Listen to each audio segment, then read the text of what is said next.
Hi, this is the Philosophical Angle program, and I'm your host, Chris Angle. The purpose of the Philosophical Angle is to examine the nature of concepts and ideas in current media. I am the author of 5 books on philosophy known as the Detmar-Haskell Dialogues, and they are The Nature of Aesthetics, The Nature of Ethics, The Nature of Truth, The Philosophical Equations of Economics, The Nature of the Political Left and Right. Please hit the like button, subscribe, and comment. And by the way, all these books are available wherever books are sold. And The Nature of the Political Left and Right is also available as an audiobook. If you'd like to contact us directly, you can give us an email at detmar.haskell@icloud.com. And so this week, we're going to bring you the subject of the Super Bowl halftime show. So let's entitle it "The Purpose of the Controversial the 2026 Super Bowl Halftime Show." Well, it's been a long time since a Super Bowl halftime show has generated such a vitriolic reaction amongst football fans, since a female performer quite some time ago displayed her upper torso. So as we all know by now, in the 2026 Super Bowl halftime show, an artist came out to sing songs performed in Spanish, as if they were in a halftime show of a South American soccer match. Well, a lot of people were surprised, and I was too. So upon the singer performing in Spanish, I decided to just leave the room.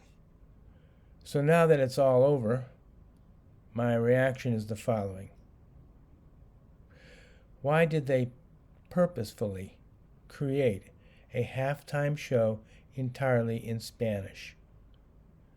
This is an American football game in the United States, where most of the audience at the football game will be English only, and most of the people who view it are English speakers, and a very small percentage of the viewers probably are fluent in Spanish.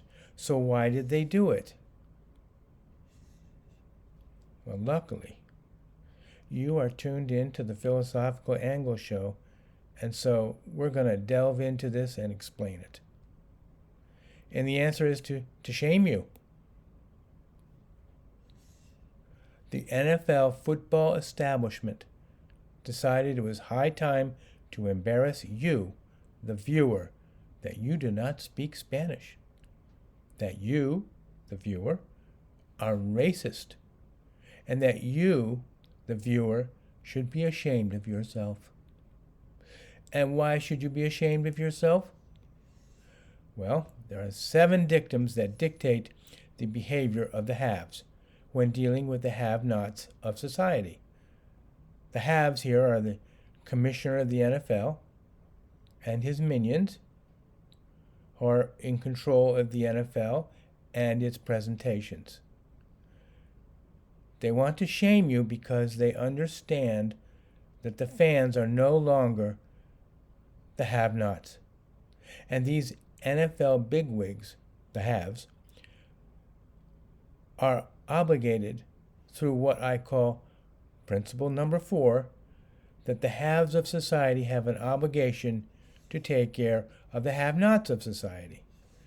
This is from the principle of noblesse, oblige from the 1820s, which later formed the basis of communism and socialism. Sometimes the haves of society have to remind the have-nots that they need to stay in their place, and one of the ways to do that is to shame them. The problem is that the have-nots are no longer the have-nots. To get a ticket at the Super Bowl, you got to pay a lot of money. So these people who now enjoy football are coming out of the have-nots class and jumping into the bourgeois class, That is, they're jumping into being wealthy, which they deserve, but they should not be so. So the haves must think of ways to get the bourgeoisie to go back to their have-not roots, because the former have-not low-class NFL fan has gone out and left their brethren of the have-not class, and this action breaks the noblesse oblige contract that the haves promised that they will take care of the have-nots by giving them the basic accommodations and basic living standards. However, those friends of the upper class NFL haves who have not left the have-not class, which in this case are the Spanish south of the border visitors and inhabitants who have not been able to rise up, are still under the control of the haves through welfare and low-end job programs, because it fulfills the obligation of the haves to the have-nots. Now, I think we need to explain a little further on this subject. After the French Revolution, the aristocracy in the 1820s observed that these have-nots are being downtrodden throughout history, and rose up and declared that the haves need to be brought down. The have-nots got out their pitchforks and axes and cut off a bunch of heads of the haves. So after that happened, the aristocracy of Europe sat around thinking, how do we prevent this from happening again? So they made a contract with the have-nots, and is now known as the theory of noblesse oblige. And it is the understanding that the haves will take care of the have-nots to the extent that they will offer them a job to get a basic wage. They'll have a living, and they'll be able to get by. Unfortunately for the haves, which previously consisted of the kings and queens and their aristocracies, a couple of revolutions came around and implemented democracy. And now these upper-class haves must compete with others to gain the votes of the have-nots.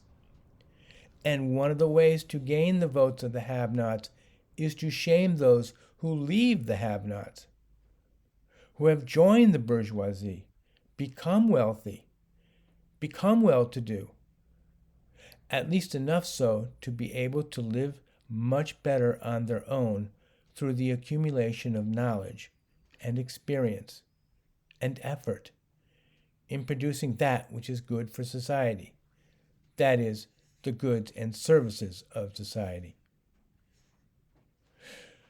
Now, regarding this bourgeoisie class, because it leaves the have-not class, the haves need to shame them because they have left their brothers behind, back in the have-not class. They are not to be forgotten, so what does the upper class do? They shame you, and they constantly remind you that you need to take care of the have-nots of society, and they do this in order to maintain and control your votes. You are to be reminded to vote for those who will take care of the have-nots of society, and thus keep the upper class haves in power. I hope this was interesting for you. See you next time.